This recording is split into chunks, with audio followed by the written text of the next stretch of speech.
Hey, how's it going? Welcome. Hey, I'm gonna tell a story today about the cousins in San Luis. Now, I already started doing some drawing on this last night when I was remembering things about this story. So, I guess we'll start with this story takes place in one day, and it takes place in San Luis Obispo, California. Now, it's about 1974, and I'm about 9 or 10. And we were driving from San Diego, visiting some relatives back up north, and we passed through San Luis Obispo. And my mom said, "Let's stop and spend the day or the night and the night uh, with the cousins um, in San Luis." And so that sounded cool. I was like, "Okay, let's do that." Um, and so we did. See this over here. This is water, but this blue is really dark, isn't it? Anyway, this is California. That's San Francisco Bay and Monterey Bay, Santa Barbara, Los Angeles, San Diego, San Luis Obispo, right there. About in the middle, or actually a little bit, about 1/3 from Monterey to LA. So we pull up to this very large house, very large old house that is inhabited by the cousins, and there are three, and there's Doris and Margaret, and then there's my Uncle Louie. And they've lived their whole lives in this house. This house is giant. It occupies 1/4 of a city block, so it takes up four lots. Um, there's very large 4-car garage and workshop area and a giant uh, greenhouse, enormous greenhouse. And so we pull up and we go inside, and you enter through the back of this house, through the kitchen entrance or on the back side. And I always remember one of the coolest things about this house is it's so old. So the kitchen on the inside has this really old linoleum flooring, and then those flickering fluorescent lights from the 60s. And inside this huge kitchen that I had never seen, like, other than a restaurant kitchen, I had never seen one in a house as big as was in this house. The cool thing about it that I thought was so cool was that uh, there were swinging doors, like in a restaurant when you go out to the living room with the metal down here at the bottom, from the kitchen to the main living area, or the parlor, the main living room. So this house is built in probably the 1890s. Um, it was occupied by these three siblings. Uh, there were palm. This place was spooky and huge. There were palm trees on this property that themselves were just they to a little kid were spooky and huge. This place was immense and creepy. So that day, I went and met my Uncle Louie for the first time. So walking back out uh, into the back. I guess it's not really a patio. Well, it's just a breezeway, and then you go into this area that is a fully enclosed greenhouse area with a cement floor, and it's kind of slightly angled. The cement flooring is slightly angled so that the water runs down,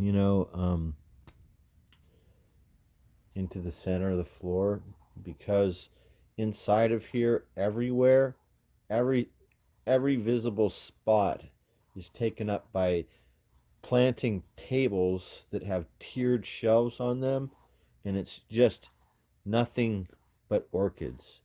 Nothing but these prize orchids that the sisters have been growing for decades and decades and decades, like since they were little girls.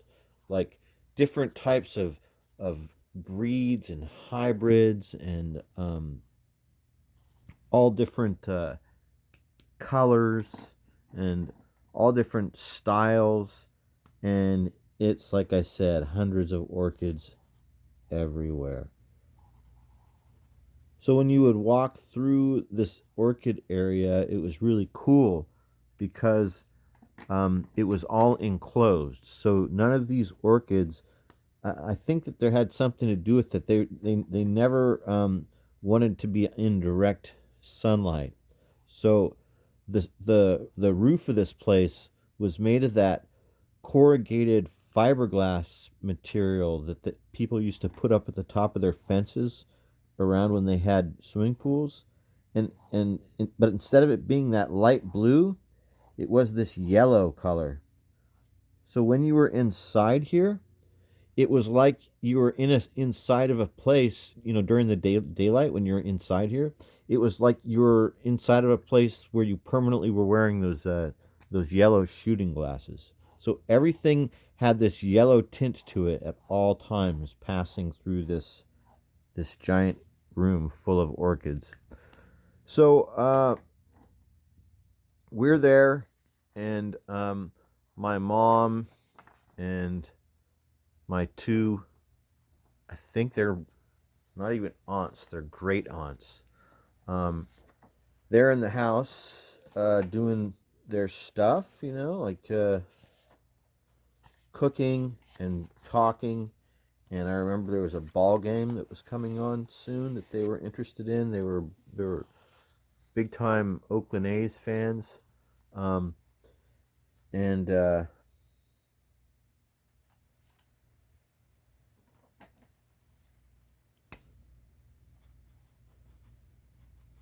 they're like, "You want something to do? Why don't you go out and talk with Uncle Louie, and he'll show you. He has hundreds, maybe thousands of eggs." And I'm eggs. And they said, "Yeah, yeah. Go talk to Uncle Louie. He'll show you his collection." So I go out, and I go through that that yellow room full of thousands of orchids to the other side, where there's a workshop area, and an area that used to be, I think, a playroom for the three siblings, and also a mudroom for their father, and just a work area for not a potting room, a potting shed, because that was on the outside. That was in that large um, greenhouse area. It was all there. But this was like these little rooms that were like places. Well, you get it, little ante rooms on the outside of the house, outlying buildings. So my Uncle Louis at this time seems to me like he was old, but when I did the math, he was in his 60s at this point, I think. So he had uh, every egg for every bird in North America, especially specializing in, of course, California native birds, all of the seabirds, because this is The story takes place right at the ocean. San Luis Obispo is right on the beach. Um, so he grew up here and he was born in this house and lived in this house. And when he was a kid, he was into hunting and taxidermy. He had lots of cool birds, a lot of birds mostly. Stuff that he had done before World War II. So actually before he had so he joined the Navy and he was in the Navy before Pearl Harbor. He was in the Philippines and he was involved in being captured, and he was a part of, I guess, what they call the Bataan Death March. So he and his friends were marched by Japanese soldiers. They were taken prisoner, and I think they were marched north through the Philippines, to this spot, right? And they were put in a camp setting. He got really sick, and he went from being 160 pounds to 86 pounds. And he survived all that. And when he was there, he did stuff to keep himself busy. And one of the things that he did was he decorated these canteens that he had. He showed me these canteens. These canteens came from the Philippines, from the camp that he was in with the Japanese guards and his friends before he got really sick. And before that, by the time he was rescued, he couldn't walk anymore, and he was sick from dysentery and malaria. But he had canteens, silver canteens, the old Navy ones, before the green plastic ones that we're familiar with. These are metal, like a silver pot metal. And he found an implement of some sort, like maybe a nail or just a small piece of something metal. And then he used a rock or maybe a piece of wood, and he made dots on the outside of the canteen to form the silhouette of Japanese planes.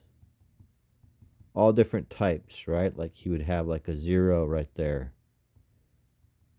And then he would have some other type of Japanese plane, like a bomber or any, Japanese aircraft, different ones. And he made and they were really expertly done.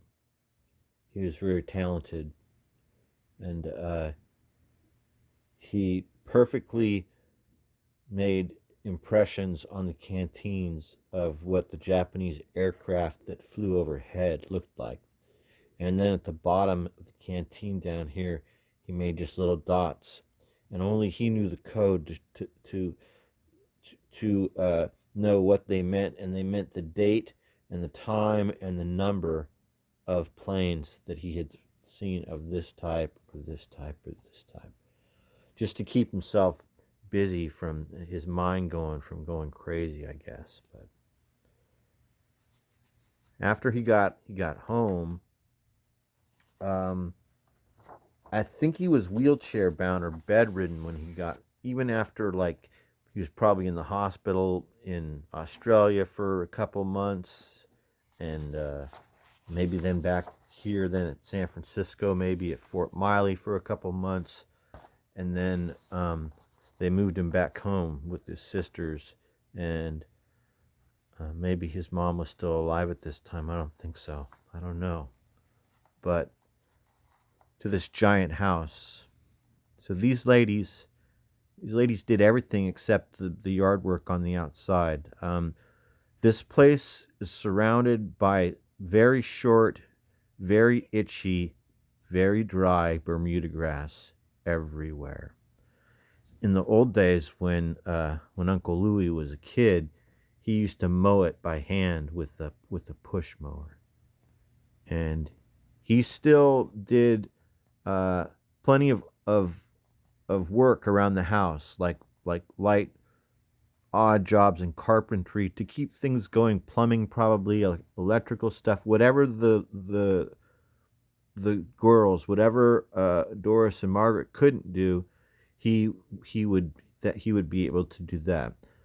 So other than the house and all the things that came with the house, which was the garden and the canning and the fruits and all the other stuff, because there were fruit trees. Um, their main thing was these orchids. So they like won competitions with these orchids, like I mentioned. It was their deal. Um, so when he got back from the war and he couldn't walk, he couldn't make it up into the house to his old bedroom from when he was a kid. So they put him out by the greenhouse, out where I told you that part of the house was, where the mud room and the playroom was. And it was converted into like his living spot, his area. And he remained there for 40 or 50 or 60 years. He never really came back to living in the house. He would come in the house to fix things, but he wouldn't even come in the house for meals. Margaret would bring his food to him in his room. He cataloged and measured and weighed bird eggs down to the milligrams and the millimeters. All different types, not just North American birds, South American birds, birds from places like Australia and New Guinea. He had like emu eggs and ostrich eggs. He was so famous in the area for this giant cataloged egg collection that he had, that schools for years would bring kids for field trips to look at the eggs and touch them and hold them. And they were in these library or museum style cabinets made of very nice lacquered wood with glass over the top. And each one had information and their names and maybe the Latin name of the bird that was that was uh, that was typed on a little piece of paper and cataloged in a card catalog. All this stuff that Uncle Louie kept. He was a self-taught amateur naturalist and biologist, and this is what he did after the war. Um, was collected eggs, and I guess that's the story. Oh, there's one more thing. They really loved baseball, all right? But Uncle Louie did not like baseball on television. He didn't watch TV, so he didn't have a TV out in his part of the house. He listened to the radio, so he listened to games on the radio. But the sisters, they watched the games on TV. So when I first got there for the first time that I was there, so I remember I'm 9 or 10, and I'm actually kind of terrified immediately knowing that we're going to spend the night here, because it's terrifying. It's scary, right? Everything creaks. Other than that kitchen floor that I described to you as being that really old, like first generation linoleum from like the 40s or something, all the rest of the house is old, worn wooden planking flooring that like creaks, and some of it has carpets on it and some of it doesn't. It's almost like a Adams Family type house. These ladies are almost like those two aunts of Truman Capote that made those fruitcakes. They know each other in and out, and they work side by side, and they've been this way since they were 12 and 14 together, right? Best friends forever and ever. And, I mean, before, I don't know why I said 12 and 14. Anyway, they're like 2 years apart, and they've been together the entire time. None of these three people, even though they're all past middle age, they're all in their 60s when I know them. None of them have been married, or none of them have children, and none of them have ever lived outside of this huge house that I described to you with this giant yard, other than Uncle Louie when he was gone for 4 or 5 years in the Navy. And they thought that he was going to die, and they were so worried about him. Um, So the TV and the baseball. So they make incredible food here, and it's Portuguese food because these three siblings are all the children of immigrant parents that came from the Saint George and the Azores Islands in the Atlantic Ocean outside of Portugal. And so they're first generation English speaking newborn Americans, and they're really proud of it. And they love American things, but they cook incredible Portuguese food. And they have a TV in that it's not really a living room because this old house is so old that it's not really designed the way modern houses are designed. It's not a living room, it's a parlor. And it's not, everything is very, the ceilings are very tall. All the walls are wood. The windows are very tall too. So to let optimal light in the house because this house is built before electricity. Um, Speaking of electricity, it's got the push button light switches. It's got the brass and glass doorknobs. It's creepy. It's like out of an old movie. And I've never like been around something this old. And in the parlor, up high, is the television that we're gonna watch the game on. And I mean, it's up high. The TV is about 8 feet off the ground, and the TV itself is no bigger than the piece of paper I'm holding in front of you. It's like a 13-inch television, and it's color. And we're gonna watch the A's game but we're sitting on this old cottage style furniture, probably from the 30s, and maybe they're playing cards in the kitchen and coming and checking out and everything, and I'm watching the game on this big uncomfortable couch, and the TV is like 30 feet away. At least they turn it up, so the TV's turned up really loud. It's 30 feet away. It's like a postage stamp way in the corner of the room, and you're like looking up at this, and you can barely see the players running across the green field. So this is 1974. They could have had the best TV, but so yeah, because it's you get it, you understand.